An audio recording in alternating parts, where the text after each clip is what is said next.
આજે તમને એક એવા બટેટાની રેસીપી બતાવું છું જેની ગ્રેવી તમારે ઉકાળવાની નથી, એકદમ ઇઝી તમારથી આ બની જાય ને બટેટા તેવી રેસીપી લઈને હું આવી ગયો છું. જે લોકોએ આ રેસીપી જોશે ને એટલે એમને આવડી જ જશે એની હું ગેરંટી આપું છું. ચાલો રેસીપી જોઈએ. તો કેમ છો મિત્રો? ઘણા લોકો કહેતા છે ગોપાલભાઈ બટેટા સિવાય કંઈ મેકતા નથી, પણ બટેટા એવા છે કે હું એમાં રિસર્ચ કરતો જ હોઉં છું કેકનો કેક.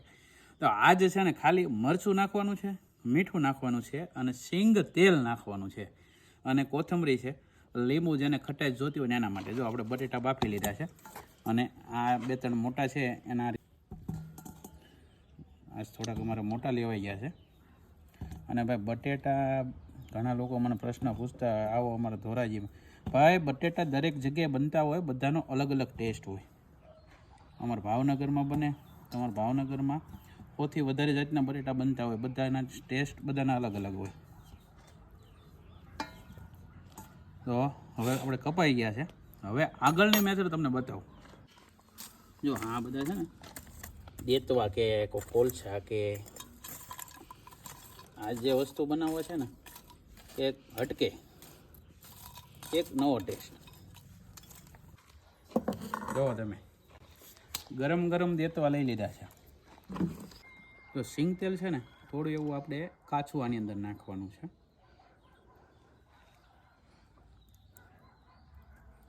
એટલું કાચું નાખવાનું છે અને એટલું સિંગ તેલ આપણે ગરમ કરવાનું છે. 30 થી 40 ગ્રામ જેટલું સિંગ તેલ છે એને આપણે આ કોલસા છે ને એના ઉપર ગરમ કરવાનું છે. એકદમ ગરમ થઈ જાય ને પછી તમને આગળની પ્રોસેસ બતાવું.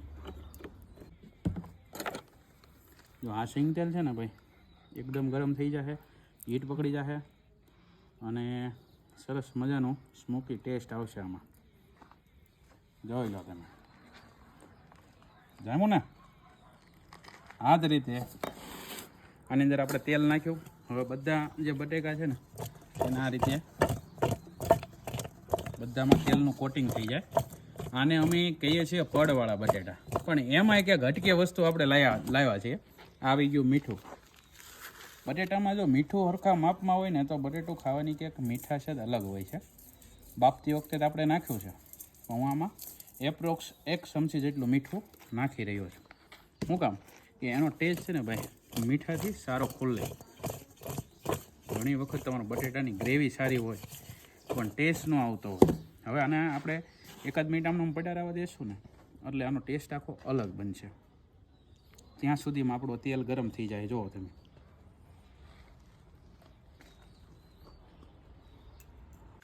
આ છે તીખું મરચું, આનું ખાલી કોટિંગ કરવાનું છે. આ થોડુંક કશ્મીરી મરચું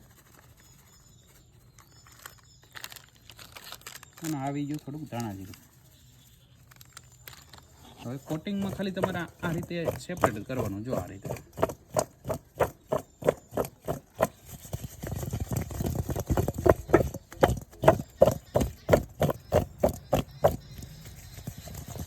હવે આપણા જે સેપરેટ બટેકા છે ને એકદમ કમ્પ્લીટ થઈ ગયા છે. હવે જો આપણે એમાં કાઢી લીધા. હવે રહી વાત આપણે ગરમ કરેલા તેલની, તો જે કોલસા ઉપર આપણું ગરમ તેલ થઈ રહ્યું છે તે આપણે લઈ લીધું છે. જો આ એકદમ ગરમ છે. જો એકદમ હીટ પકડી ગયેલું તેલ છે ને તેમની અંદર થોડી એવી કોથમરી નાખવાનું કારણ શું છે કે થોડુંક ગરમ હોય ને તો આપણું જે મરચું છે ને દાજે નહીં. તો આવી ગયું તીખું મરચું, આ કશ્મીરી મરચું, આવી ગયું લીંબુ. આ બટેટા આ રીતના તમે ક્યારેય ખાધા જ નહીં હોય.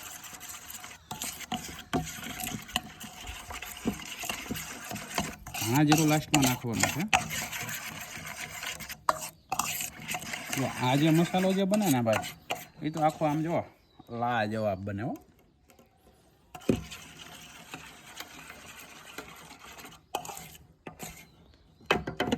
તો કમ્પ્લીટ થઈ ગયું છે. લાસ્ટમાં આવી જાય ધાણા જીરું. ધાણા જીરું થોડુંક ઓછું જ રાખ્યું છે આપણે પહેલેથી. હવે જે આપણા સેપરેટ કરેલા જે આ મસાલો નાખેલા બટેકા છે ને તેને આપણે આ રીતે નાખી દેવાનું. હવે જે કામ છે તે આ છે.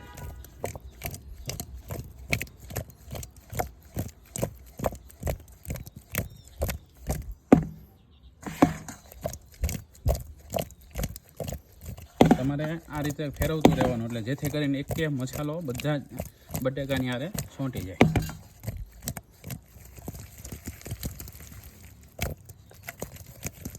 જોવો તમે, એકદમ જોરદાર આ બટેકા આપણા કમ્પ્લીટ થઈ ગયા છે.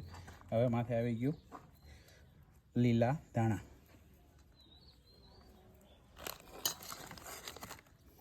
સૌ પ્રથમ આપણે અગ્નિદેવને એક નાખી દઈએ, જેને આપણને આવો સારો ટેસ્ટ લાવવામાં સરસ મદદ કરી છે. હવે આપણે ટેસ્ટિંગ કરીએ. આ બટેટા બનાવીને તમે ખાશો. મેં તો ઘણી વખત બનાવ્યા છે, પણ વિડીયો આનો પહેલી વાર બની રહ્યો છે. પડવાળાને આપણે મેક્યો છે, પણ એકદમ સિમ્પલ મેક્યો છે. આ થોડુંક એમાં હટકે કેક કર્યું છે. આમ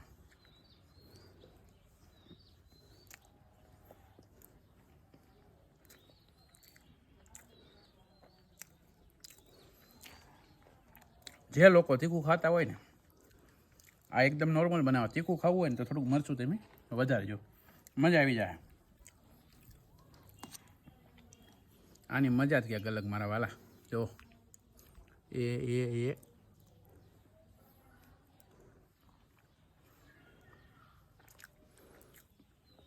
આ રેસીપી સારી લાગી વધુ શેર કરજો. અને જે લોકો નેગેટિવ લખવાના છે એને મારા માટે કાંઈ એનો જવાબ જ નથી. એના સંસ્કાર, એને વંદન. પણ સારી લાગે તો વધુ શેર કરજો. જો આ વિડીયો તમને ગમ્યો હોય તો તમારા ફ્રેન્ડ સર્કલમાં પણ શેર કરજો. ફરી મળશું નવા વિડીયોમાં. જય હિન્દ, જય ભારત.